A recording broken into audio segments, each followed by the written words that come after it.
ბოლო კიბეზე როცა ავედი და ეს ბეისბოლის ჯოხი როცა დამატყა ადამიანს უკვე კარგავდი გონებას მაგრამ აი შევედი შენობაში სადაც ბიჭები ასე რომ ვთქვათ ეყანენ ძირს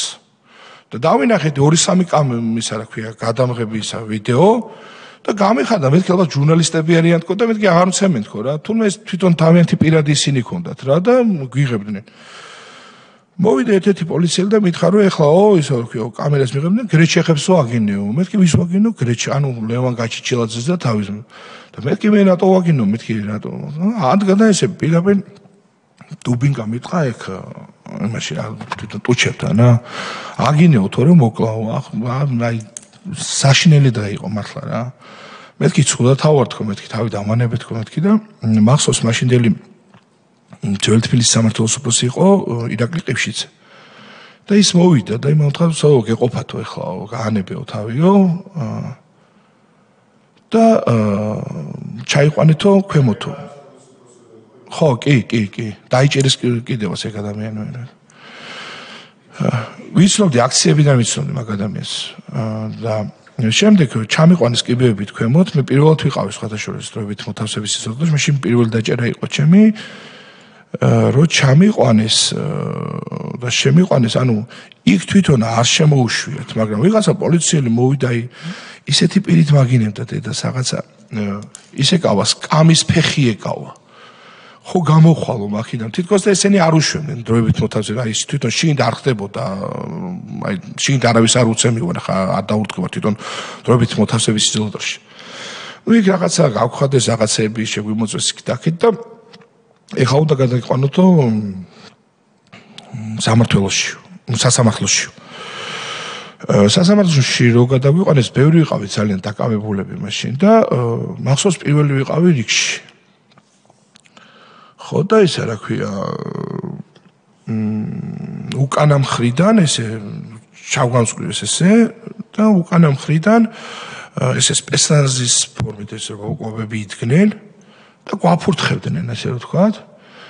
ათა თქვენ რუსეთის აგენტებო მაშინაც რუსეთ ოკოპი როგორ გაფურთხებდათ არ ეკეთა კი ზოგს ეკეთა ზოგს არა მაშინ ლურჯი ფორმები ეცოთ რავი მაშინაც რუსეთის აგენტს მეზღვიდნენ და ეხლაც რავი გვაფურთხებდნენ 1000 შეურაცხყოფას გვაყენებდნენ შემდეგ რო უკანა ეზოში კი ბატონო და როცა გავედით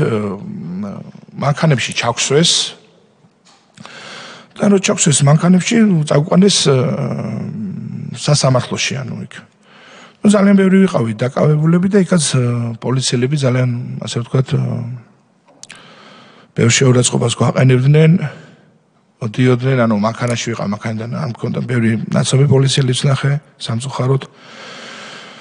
და სასამართლოზე თვითონ რომ მივედი პოლიციელებით იყო სავსე და ასე ვთქვათ მითხრეს რომ თუ გნებავთო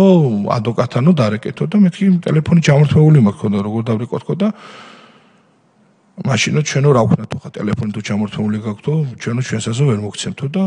ასე ვთქვათ არც უფლება დამცველის გარეშე არაფრის გარეშე ჩაგვიდა და ასე ვთქვათ სასამართლო და მომცეს 30 დღიანები მოგცეს მაშინ იყო 30 დღიანები 5 ადამიანს მაშინ მოგცეს ეს ძალიან კოშმარული იყო შემდეგ რომ მივედით თვითონ ამ დროებით მოთავსების იზოლატორში ძალიან მიჭირდა მე თვითონ მე და დაჩსაგურე ვიყავით მარტოები გვერდ საკანში ვიყავით მარტოები ვიყავით და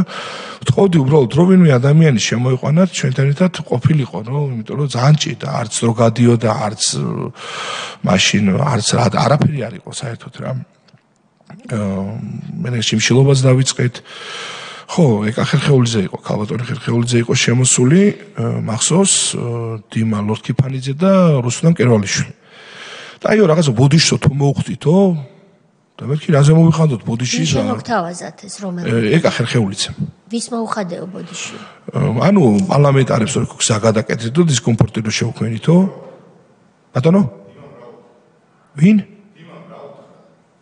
ბატონი დიმიტრი დიმამ რა ვთქვა ერთ გავიგე ბოდიში. არა დიმას ადვოკატი მანამდე.